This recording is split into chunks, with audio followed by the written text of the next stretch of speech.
शलोम friends, हम सब लोग यही चाहते हैं कि परमेश्वर का राज सारी पृथ्वी पर, सारी धरती पर जैसे स्वर्ग में है वैसे आए। और उसके प्रति हम इच्छा भी रखते हैं और हम लोग प्रार्थना भी करते हैं। कई लोग मत्ती की किताब की जो 6 अध्याय की जो प्रार्थना जो यीशु ने की, वो प्रार्थना को बार बार दोहराते हैं और अच्छी बात है। लेकिन आज सवाल ये खड़ा होता है कि क्या वो प्रार्थना को दोहराने से, सिर्फ वो प्रार्थना करने से परमेश्वर का राज आएगा? ऑफ कोर्स वो प्रार्थना हमें करनी है, लेकिन क्या सिर्फ हमें वो इच्छा रखने से या दोहराने से, उस प्रार्थना को दोहराने से क्या परमेश्वर का राज्य आएगा?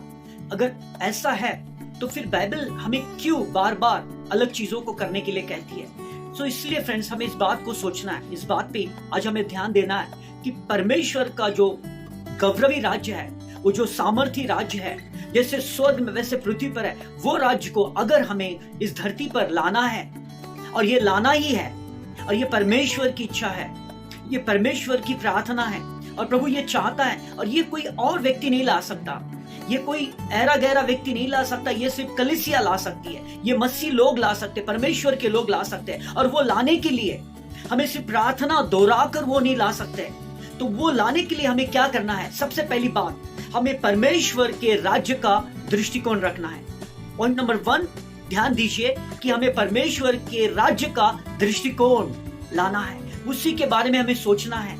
कई बार हम अपने ही बारे में सोचते हैं, हम अपने ही बारे में विचार करते हैं और हम उसी से निगड़ित रहते हैं। क्या उससे परमेश्वर का राज आएगा? कभी नहीं आएगा, कभी नहीं, never. The kingdom of God never comes. आज यिर्मयाह की किताब इसका 8वां अध्याय वचन 20 में कहा गया है कि समय खत्म हो गया, ऋतु खत्म हो गया, फिर भी वो हंगाम नहीं आया, फिर भी हमारा उद्धार नहीं हुआ।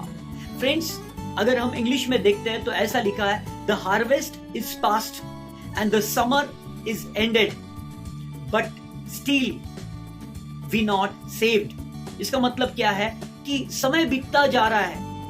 इसका मतलब यह है कि फल का जो झाड़ को होना चाहिए वो नहीं हो रहा है। सारी चीजें करने के बावजूद भी क्यों नहीं ये सब हो रहा है? क्योंकि हम परमेश्वर के राज्य का दृष्टिकोण नहीं रखते फ्रेंड। इसीलिए पौलुस कहता है कि हर एक व्यक्ति अपना अपना सोचता है। तो फ्रेंड्स, पहला पॉइंट ये ध्यान में रखना है कि हमें परमेश्वर के राज्य के बारे में सोचना है, प्रभु का राज्य का दृष्टिकोण हमें रखना है। पॉइंट नंबर 2 कि हमें परमेश्वर के राज्य के लिए योगदान देना है।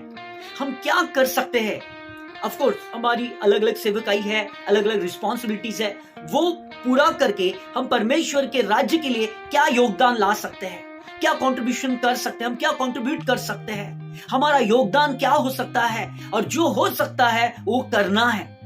जो भी हमारा योगदान है वो फ्री ऑफ कॉस्ट, कोई भी उसमें अपना पर्सनल एजेंडा, अपना स्वार्थ न रखते हुए हमें वो निस्वार्थ रीति से प्रभु की महिमा के लिए वो हमें करना है। दूसरी बात, हमें परमेश्वर के राज्य के लिए रोज प्रार्थना करनी है, राज्य के लिए प्रार्थना करनी है। ऑफ कोर्स हमारी ये जरूरत है, बी जरूरत है, सी जरूरत है, डी जरूरत है, ये तो है और ये जिंदगी भर चलती रहेगी।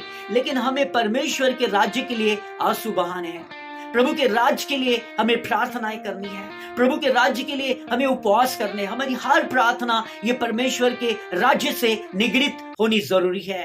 अगला पॉइंट हम देखते हैं कि प्रभु के राज्य को फोकस्ड करना है, मोटिव कर रखना है। प्रभु के राज्य का दृष्टिकोण, जैसे हमने अभी बात की, वैसे हमारा परमेश्वर के राज्य का ही एक फोकस्ड होना चाहिए, एक लक्ष्य होना चाहिए।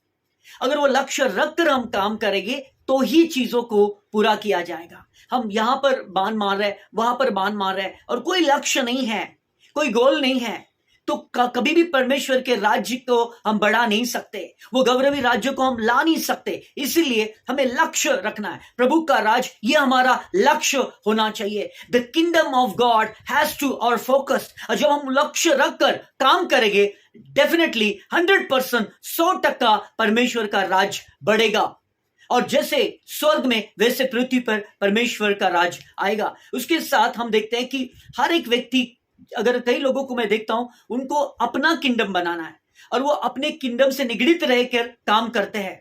लेकिन अगर हमें अपना ही किंगडम करना है तो हमें अकेला ही काम करने की जरूरत है। अगर मुझे मेरा राज्य लाना है तो मैं अकेला काम कर रहा हूं, ठीक है, लेकिन अगर परमेश्वर का राज्य लाना है, प्रभु का परमेश्वर का राज्य अगर हमें फैलाना है, तो हमें मिलकर संगठित होकर यूनाइट होकर काम करना पड़ेगा। और जब हम यूनाइट होकर काम करेंगे तब वो परमेश्वर का राज्य, वो गौरवी राज्य सारी पृथ्वी पर फैलेगा। अगर हम ग्रीक वर्ड से कुछ चीजों को कंपेयर करते हैं तो हमें पता चलता है कि जो जब जब यीशु मसीह ने राज्य की बात कही तो उसने बेसलिया इस शब्दों का इस्तेमाल किया है।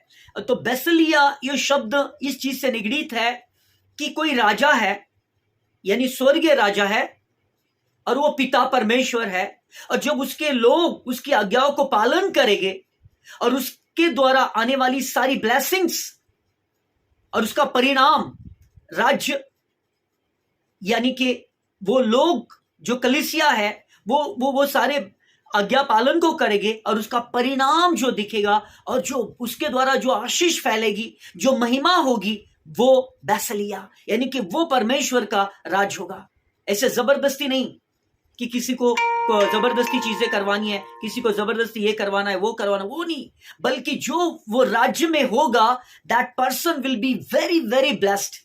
उसके मन में शांति होगी, उसके मन में समाधान होगा, उसके घर में बरकत होगी, जो कामों को वो हाथ डालेगा वो सारे काम सफल होंगे, ब्लेसिंग्स होगी, और वो और उसका सारा परिवार एक खुशहाल सुख और शांति का जीवन जिएगा। इसलिए आओ फ्रेंड्स, आज हम संकल्प लेते हैं, बीड़ा उठाते हैं कि हम प्रभु के राज के लिए आज सुबह आएंगे, हम प्रभु के राज को फोकस करेंगे, हम परमेश्वर के राज के लिए प्रार्थना करेंगे, हम परमेश्वर के राज्य के लिए योगदान देंगे, हम परमेश्वर के राज्य के लिए संगठित होकर कार्य करेंगे, और जैसे स्वर्ग में है वैसे पृथ्वी पर परमेश्वर का गौरव और उसका राज्य लेकर आएंगे। Shalom, may God bless you.